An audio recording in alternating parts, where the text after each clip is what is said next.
Muhammad Qasim ini mengklaim dirinya sebagai Imam Mahdi. And they see the sword in my hand. Bismillah, Assalamualaikum warahmatullahi wabarakatuh. Saya sudah melihat mulai banyak media Malaysia yang mengatakan tentang sosok Muhammad Qasim yang berasal dari Pakistan ini, bahwa dia telah ditangkap di Malaysia. Bahkan di TikTok banyak akun-akun Malaysia yang memberitakan dengan tuduhan setiap judul dibuat kalau Muhammad Qasim ini mengklaim dirinya sebagai Imam Mahdi. Hal ini akan saya klarifikasi langsung dengan video Muhammad Qasim sendiri yang mengatakan kalau dia tidak akan pernah mengklaim apapun. Ketika saya mulai membagikannya pada tahun 2015, itu sudah 28 tahun sejak saya mendapatkannya. Tetapi sebelum ini, saya tidak membiarkan siapapun mengetahui bahwa saya telah menerima mimpi ilahi seperti itu. Hanya ketika Allah Subhanahu wa Ta'ala memerintahkan saya mulai membagikannya, dan saya bahkan tidak memiliki pengetahuan yang cukup tentang literatur Islam di akhir zaman. Orang-orang yang tidak mempercayai saya mengklaim bahwa saya membuat mimpi ini sendiri dan berpura-pura seolah-olah saya adalah Imam Mahdi. Dan orang-orang yang mempercayainya berkata bahwa mimpi-mimpi ini berasal dari Allah Subhanahu wa Ta'ala dan dia akan memberimu status yang tinggi di masa depan. Kemudian pada tahun 2016-2017, Allah Subhanahu wa Ta'ala memerintahkan saya dalam mimpi untuk membuat video yang di dalamnya mengatakan bahwa saya tidak membuat klaim sebesar itu dan tidak akan pernah membuat klaim seperti itu di masa depan. Jadi saya membuat video dan menyebutkannya di dalamnya juga bahwa saya melakukan ini hanya atas perintah Allah Subhanahu wa Ta'ala dan Rasul-Nya. Dan siapapun yang menggunakan nama Allah Subhanahu wa Ta'ala dan Rasul-Nya untuk menyesatkan orang lain, semoga dia terbakar di api neraka selamanya. Dan semoga kutukan Allah Subhanahu wa Ta'ala atas para pendusta. Jadi saat saya membuat video, saya berkomitmen dengan kata-kata saya bahwa saya tidak membuat klaim sebesar itu dan saya insya Allah tidak akan membuat klaim seperti itu di masa depan. Orang-orang yang percaya pada mimpi saya, merekalah yang menyatakan bahwa saya ini dan itu, jadi bukan saya. Orang-orang yang mengatakan bahwa saya sendiri yang membuat klaim, biarkan mereka membawa bukti audio atau video. Sudah 8 tahun sejak saya mulai berbagi mimpi ini. Kebanyakan orang yang menuduh saya merujuk pada wawancara saya dengan Dr. Subayal Ikram. Dalam wawancara itu, Dr. Subayal bertanya kepada saya bahwa di masa lalu banyak orang mengklaim sebagai Imam Mahdi. Apakah Anda juga akan mengklaim di masa depan? Jadi saya mengatakan kepadanya bahwa sudah 8 tahun berbagi mimpi dan Anda tidak akan menemukan audio, video, atau obrolan di mana saya telah membuat klaim sebesar itu, apalagi klaim yang Anda sebutkan.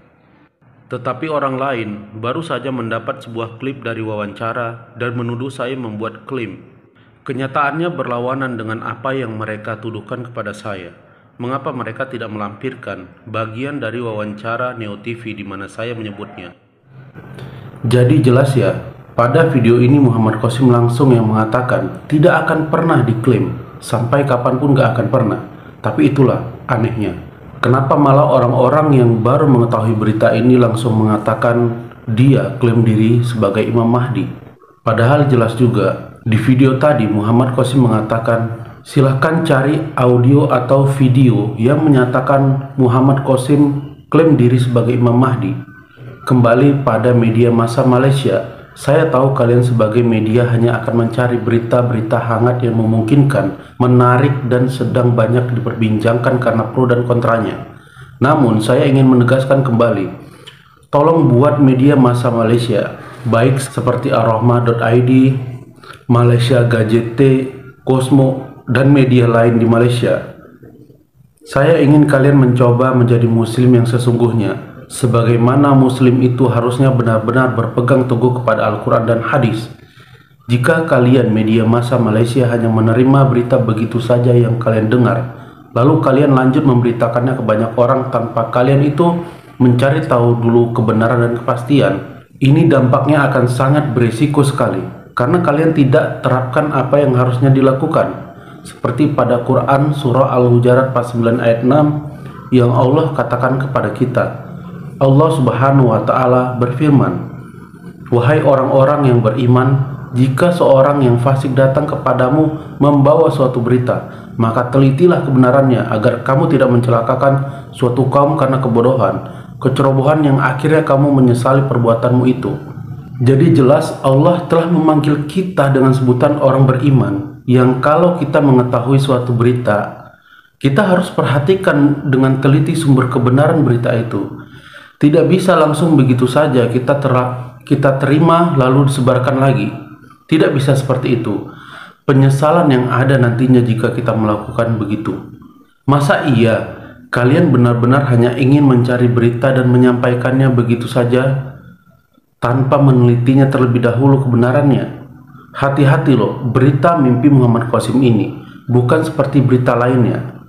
Dia melakukan ini karena Allah, karena Rasulullah SAW. Mereka yang memerintahkan Muhammad Qasim untuk melakukan tugas sebarkan mimpinya, bukan kemauannya Muhammad Qasim. Apa kalian tidak bisa memperhatikan bagaimana mimpi ini telah bertahan dari sejak 2014 mulai disebarkan hingga sekarang, dan berita ini masih eksis disebarkan? Itu karena atas rahmat Allah Subhanahu wa Ta'ala, atas izinnya mimpi ini bertahan, tidak hilang oleh waktu.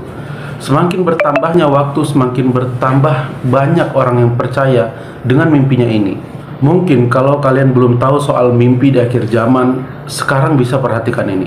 Kalau tadi pada Al-Quran telah saya sampaikan mengenai cara bagaimana harusnya kita ketika menerima berita baru, yaitu melaksanakan apa yang ada di Quran surah Al-Hujurat pasal 9 ayat 6, dan sekarang pada hadis Nabi Muhammad SAW. Nabi SAW bersabda, pada akhir zaman nanti hampir-hampir mimpi seorang mukmin tidak berdusta, dan sebenar-benar mimpi adalah orang yang paling jujur bicaranya di antara kalian. Mimpi itu ada 3. Mimpi yang baik, maka dia adalah kabar gembira dari Allah Subhanahu wa Ta'ala. Mimpi dari pikiran seseorang sebelum tidur, serta mimpi yang berasal dari gangguan setan. Dan jika salah satu di antara kalian bermimpi sesuatu yang tidak disenanginya, maka janganlah ia menceritakannya kepada seorang pun, dan hendaklah ia berdiri lalu mengerjakan sholat. Hadis riwayat Ahmad 7321. Dan masih ada hadis lain. Rasulullah SAW bersabda, jika zaman semakin mendekat, mimpi seorang mukmin nyaris tidak bohong, dan mimpi seorang mukmin adalah satu bagian dari 40 bagian kenabian, dan apa yang berasal dari kenabian tentulah tidak bohong. Hadis riwayat Bukhari 6499. Dan di sini kalian harusnya lebih mendengarkan lagi apa yang Rasulullah SAW sampaikan, karena di sini Rasulullah menyampaikannya ketika beliau itu hendak wafat. Jadi jika kalian abaikan Rasulullah SAW dengan kalimatnya yang ini, yang disampaikan sebelum beliau wafat, betapa teganya kalian sebagai umat muslim yang berharap mendapatkan syafaatnya, yang sudah enak-enakan merasakan Islam tanpa perjuangan. Bahkan Rasulullah SAW pun di akhir hayat meminta kepada Allah untuk rasa sakit sakaratul maut itu ditimpakan kepadanya sendiri, karena nggak ingin kita umatnya itu merasakan bagaimana sakitnya sakaratul maut. Lantas di mana pantasnya lagi kita dianggap sebagai umatnya? Jadi tolong kalian media Malaysia benar-benar perhatikan dulu baik-baik beritanya. Sekarang ke hadis yang kita nantikan. Rasulullah SAW suatu saat menyingkap tirai, dan kepalanya dililit, diperban dengan kain karena sakit yang akhirnya menyebabkan beliau meninggal dunia. Lalu beliau SAW bersabda, ya Allah, telah kusampaikan 3 kali, sesungguhnya tidak tersisa lagi kabar kenabian kecuali mimpi yang benar, yakni mimpi yang dilihat atau diperlihatkan kepada seorang hamba. Hadis riwayat Nasai 1108. Sekarang kalian sudah mengetahui hadis tentang mimpi benar di akhir zaman. Langkah-langkah yang sebenarnya dalam Islam, bagaimana cara menerima berita lalu menyampaikan kepada yang lain harus dengan ketelitian seperti perintah Allah di Quran surah tadi. Bagaimana cara menerima berita lalu menyampaikan kepada yang lain harus dengan ketelitian seperti perintah Allah di Al-Quran, dan mempertimbangkan apa benar ada di hadis Rasulullah SAW yang berkaitan mimpi di akhir zaman. Jadi karena sekarang kita semua pun telah mengetahui, maka dari sekarang inilah kita semua memiliki tanggung jawab yang berbeda dari sebelumnya, karena kita telah mengetahui tahap bagaimana kita menerima berita dan bagaimana kita harusnya setelah mengetahui ternyata Rasulullah SAW telah pun menyampaikan berita tentang mimpi di akhir zaman. Sekarang silakan simak isi mimpi Muhammad Qasim, Karena sesungguhnya inilah yang sedang ia sampaikan kepada semua umat muslim, bukan ajaran baru atau kesesatan, tapi kesadaran yang harus segera dipersiapkan, karena kita akan menghadapi musuh Islam yang kian gencar menghabisi umat Islam. Jadi bukanlah ajaran kesesatan. Muhammad Qasim mengatakan, tolong percaya Allah dan Nabi Muhammad SAW. Seperti inilah kalimatnya. Setiap muslim tidak harus percaya padaku.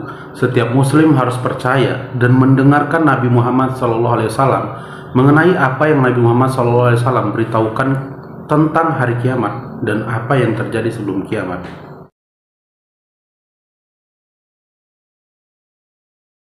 Bismillahirrahmanirrahim.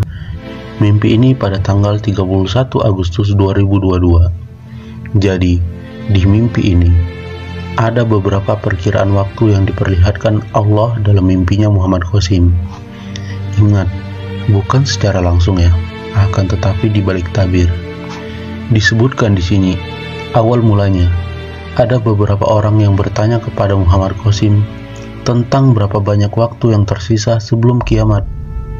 Lalu Muhammad Qasim menjawab, ketika perang dimulai, semuanya akan menjadi bagian dari perang dunia ketiga dan Ghazwatul Hind. Setelah perang ini akan datang masa damai.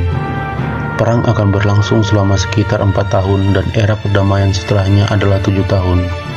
Kemudian setelah waktu ini, Dajjal, Nabi Isa alaihissalam, dan Ya'juj Ma'juj akan datang. Jadi kira-kira setelah 11 tahun sejak perang dimulai, Dajjal akan muncul, dan awal perang dunia ketiga menandakan bahwa kiamat sudah sangat dekat.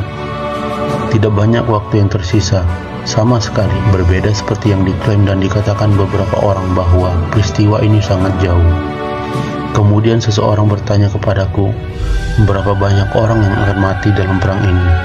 Kemudian aku menanggapi kembali dari perspektif Ghazwatul Hind dan perang dunia ketiga bahwa hampir 1 miliar orang akan mati dalam perang ini. Dan dalam perang melawan Dajjal, lebih banyak orang akan binasa. Sekitar 2 atau 2,5 miliar orang akan mati dan kebanyakan dari mereka adalah muslim. Dan mimpi pun berakhir.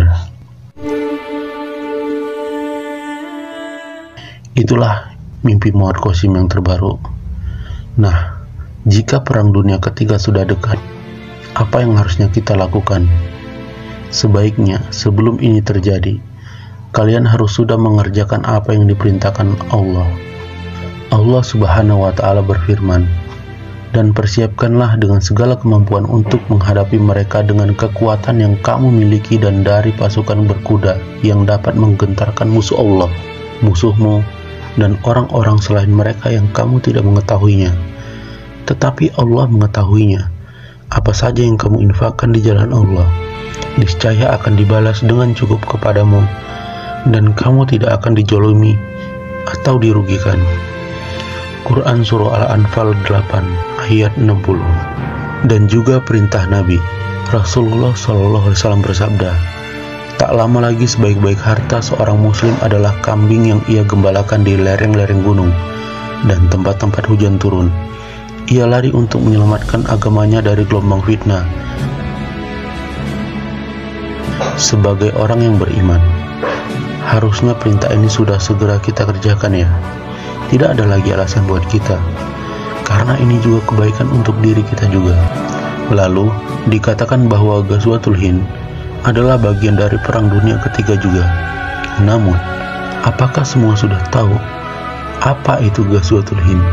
Ghazwatul Hind adalah perang yang dipaksakan atas Pakistan. Perang ini adalah perang terburuk melawan Islam dalam sejarah. Bukan hanya perang untuk mempertahankan hidup Pakistan, tetapi juga untuk kelangsungan hidup Islam.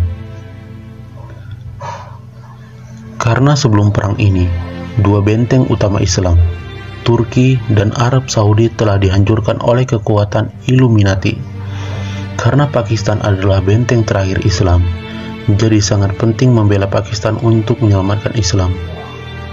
Lalu disebutkan, setelah perang ini akan datang masa damai. Masa damai ini sekitar 7 tahun. Artinya, ketika perang terjadi, itu adalah perang yang melibatkan Khalifah Allah sudah ikut serta. Wah, ini sudah bukan lagi waktu bersantai-santai jika memang waktunya segera tiba. Karena peperangan antara Palestina dan Israel pun masih berlanjut. Begitupun Rusia dan Ukraina, yang sekarang melebar antara NATO dan Rusia yang saling mencari sekutu untuk kekuatan perang. Alangkah ruginya kita jika mengabaikan perkara mimpi ini yang menjadi sumber informasi yang diberikan Allah untuk umat Islam. Kenapa rugi? Karena jika kita tidak memperhatikan baik-baik, kita tidak akan tahu apa yang dipersiapkan oleh musuh Islam dan apa yang bisa kita persiapkan jika tidak diberikan informasi mimpi seperti ini. Jika kalian menyangkal ini sebuah mimpi yang tidak bisa dipegang kebenarannya, silakan saja. Namun jika ini benar, betapa ruginya Anda. Sedangkan melakukan persiapan itu lebih baik daripada tidak. Saya berharap pada Allah Subhanahu wa Ta'ala, semoga media massa Malaysia akan mulai merubah perlahan-lahan memberitakan Muhammad Qasim dengan penyampaiannya yang sebelumnya keliru dan mulai menyampaikan dengan sebenar-benarnya. Saya Diki Sapno dari Indonesia, pemilik channel review Muhammad Qasim. Terima kasih semuanya. Buat kalian yang sependapat dengan saya, silakan bantu bagikan video saya sebanyak yang kalian bisa. Jazakumullah khairan katsiran. Wassalamualaikum warahmatullahi wabarakatuh.